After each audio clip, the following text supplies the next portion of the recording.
నమస్కారం కిరణ్ టీవీ ప్రేక్షకులకి స్వాగతం. నేను మీ గాయత్రి. ప్రస్తుతం మనతో పాటు ఉన్నారు ప్రముఖ ఆధ్యాత్మికవేత్త, జ్యోతిష పండితులు, ఇంటర్నేషనల్ అవార్డ్ గ్రహీత డాక్టర్ సుదర్శన్ శర్మ గురుగారితో మాట్లాడదాం. నమస్తే గురుగారు. నమస్కారం అమ్మా.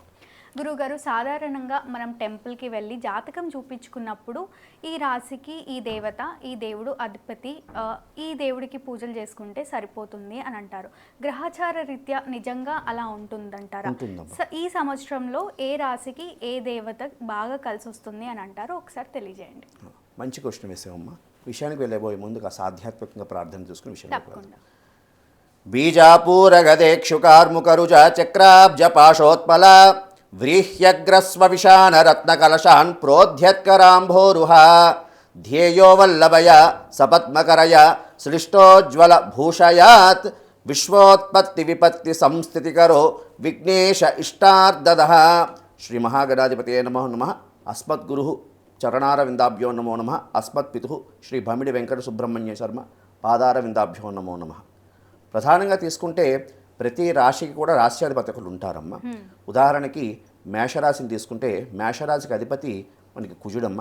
అదేవిధంగా వృషభ రాశిని తీసుకున్నాం అనుకోండి, వృషభ రాశికి అధిపతి శుక్రుడు. అదేవిధంగా మిథున రాశి తీసుకున్నాం అనుకోండి, మిథున రాశికి అధిపతి బుధుడు. అదేవిధంగా కర్కాటక రాశి వారికి తీసుకున్నాం అనుకోండి, కర్కాటక రాశికి అధిపతి చంద్రుడు. అదేవిధంగా సింహరాశి తీసుకోండి, ఈ సింహరాశికి అధిపతి రవి. అదేవిధంగా కన్యారాశి తీసుకుంటే కన్యారాశికి అధిపతి బుధుడు. అదేవిధంగా తులారాశికి తీసుకుంటే తులారాశికి అధిపతి శుక్రుడు. అదేవిధంగా వృశ్చిక రాశి తీసుకుంటే వృశ్చిక రాశికి అధిపతి కుజుడు. అదేవిధంగా ధనుర్రాశి తీసుకుంటే ధనుర్రాశికి అధిపతి గురుడు. అదేవిధంగా మకర రాశి తీసుకున్నాం అనుకోండి, మకర రాశికి అధిపతి శని. అదేవిధంగా కుంభరాశి తీసుకున్న కుంభరాశికి అధిపతి శని. అదేవిధంగా మీనరాశి తీసుకుంటే మీనరాశికి అధిపతి మనకి గురుడమ్మ. ఈ విధంగా 12 రాశులు సంబంధించి 12 రాశులు వాటికి సంబంధించిన రాశ్యాధిపతులు. అయితే ప్రధానంగా మనం ఈ 2026 సంవత్సరం పరాభవనామ సంవత్సరాన్ని తీసుకుంటే ఒక్కొక్క రాశికి ఏ రాశి వారి తాలూకా గ్రహస్థితి సంచారం, ఉదాహరణకి గురుడు అనుకోండి, మనకి ఈ పరాభవనామ సంవత్సరంలో మనకి గురుడు ప్రధానంగా ఇప్పుడు మిథున రాశిలో ఉన్నాడు. ఇది కాస్త గురుడు మళ్ళీ కర్కాటక రాశికి ప్రవేశిస్తాడు. తదుపరి అదేవిధంగా సింహరాశి, తర్వాత అక్కడి నుంచి 3 నెలలు సింహరాశి కూడా ప్రవేశిస్తాడు. ఈ అతిచారం వల్ల ప్రవేశిస్తుంటాడు. అదేవిధంగా ప్రధానంగా తీసుకుంటే కుంభరాశిలో ప్రధానంగా ఇప్పుడు రాహు సంచారం, అదేవిధంగా సింహంలో కేతు సంచారం, అదేవిధంగా మీనరాశి వారికి ప్రధానంగా శని సంచారం, జన్మశని అని అంటూ ఉంటారు. ఈ సంచారం వల్ల మనం ప్రధానంగా తీసుకుంటే ఏ రాశులు వారు ఏ ఆరాధన చేయడం, అదేవిధంగా ఏ దేవారాధన చేయడం ద్వారా ఈ యొక్క సంవత్సరం వారికి సంబంధించినటువంటి సమస్యల నుండి బయటపడతారని తీసుకుంటే. గురుగారు, ఇప్పుడు మకర రాశి వారి గురించి మాట్లాడుకుందాం. మకర రాశి వారికి ఈ సంవత్సరం మొత్తం కూడా ఏ విధంగా ఉంది? ముఖ్యంగా వీళ్ళు ఏ దేవుణ్ణి ఆరాధిస్తే చాలా మంచి జరుగుతుంది అంటారో ఒకసారి తెలియజేయండి. మంచి ప్రశ్న వేసామమ్మా. ప్రధానంగా తీసుకుంటే ఈ పరాభవనామ సంవత్సరంలో ఈ మకర రాశి వాళ్ళు ఏ విధంగా ఆరాధన చేసుకోవాలి అనే విషయం తెలుసుకోబోయే ముందు ఏ నక్షత్రం మకర రాశిలోకి వస్తారనే విషయం తెలుసుకుందాం. ప్రధానంగా తీసుకుంటే ఉత్తరాషాఢ నక్షత్రం 2, 3, 4 పాదాలు, అదేవిధంగా శ్రవణం 1, 2, 3, 4 పాదాలు, ధనిష్ట 1, 2 పాదాలు మకర రాశిలోకి వస్తాయి. మనం ముందుగానే చెప్పుకున్నాం, ఈ మకర రాశికి అధిపతి శనేశ్వరుడు. చాలామంది శని అంటారు, శని అనకూడదు, శనేశ్వరుడు. ఈశ్వరు యొక్క స్వరూపమే శనేశ్వరుడు. చాలామంది శని అంటారు, అలా అనకూడదు, శనేశ్వరుడు. కాబట్టి ఈ యొక్క మకర రాశికి అధిపతి శనేశ్వరుడు. కాబట్టి ఈ యొక్క స్వామి తృతీయంలో సంచారం చేస్తున్నాడు. మనం ప్రధానంగా మకర రాశి యొక్క సంచారం కూడా తీసుకుంటే ద్వితీయంలో రాహు, తృతీయంలో శని సంచారం, అదేవిధంగా అష్టమంలో కేతు సంచారం ఒకటి నడుస్తున్నది. రానున్న జూన్ 2వ తేదీ నుండి ఈ యొక్క షష్ఠ స్థానంలో ఉన్నటువంటి ఈ గురుడు సప్తమంలోకి వస్తున్నాడు.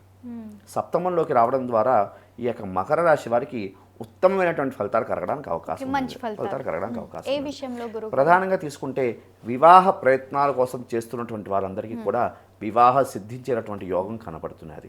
ఎందుకంటే ప్రధానంగా తీసుకుంటే గురుడికి ఉచ్చస్థానం కర్కాటకం, అదేవిధంగా నీచస్థానం మకరం.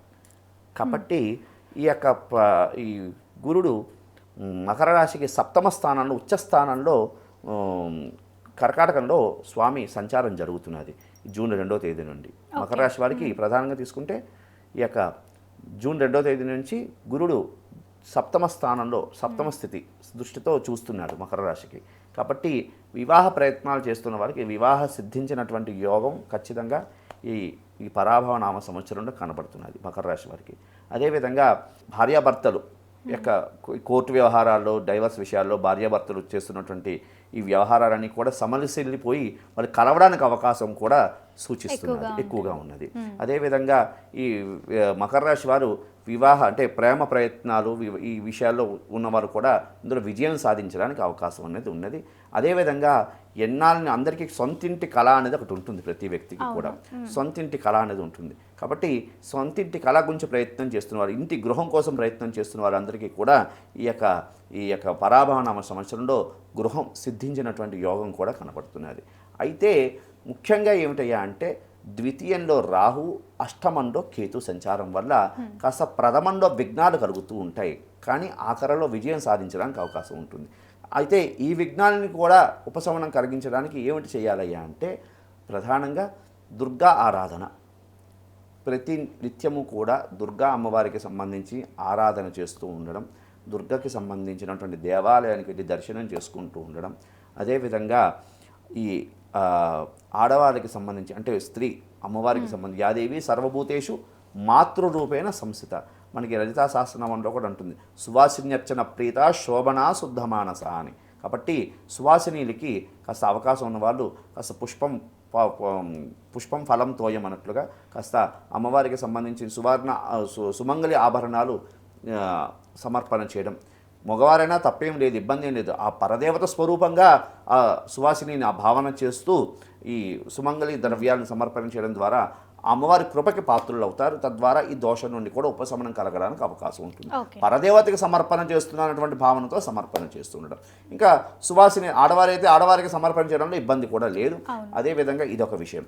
రెండోది గణపతికి సంబంధించినటువంటి గకార గణపతి అష్టోత్తరంతో గణపతికి హోమం చేయడం. గకార గణపతి అష్టోత్తరంతో ఈ అష్టోత్తర విధానంతో హోమం చేయడం ద్వారా విశేషమైనటువంటి ఫలితాలు కలగడానికి అవకాశం ఉన్నది.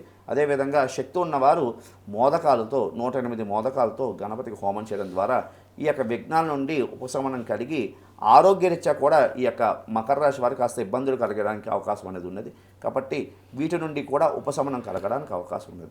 మొత్తం మీద ఈ పరాభవనామ సంవత్సరంలో మకర రాశి వారికి చాలా అద్భుతమైనటువంటి ఫలితాలు జూన్ 2వ తేదీ నుండి ఉత్తమమైనటువంటి ఫలితాలు కలగడానికి అవకాశం అనేది ఉన్నది. వీరు ఆరాధించవలసినటువంటి దేవత ఈ సంవత్సర కాలం అంతా కూడా వీరు ఆరాధించవలసినటువంటి దేవత ఎవరయ్యా అంటే ప్రధానంగా అమ్మవారు, అదేవిధంగా శివుడు దక్షిణామూర్తి. అవకాశం ఉన్నవారు ఈ విధంగా ఈ సంవత్సర కాలం అంతా కూడా ఆ పరదేవతను ఆరాధన చేస్తూ ఆ సాంబశివుడిని ఆరాధన చేయడం ద్వారా ఉత్తమమైనటువంటి ఫలితాలు కలగడానికి అవకాశం అనేది. తప్పకుండా గురుగారు, ధన్యవాదాలు.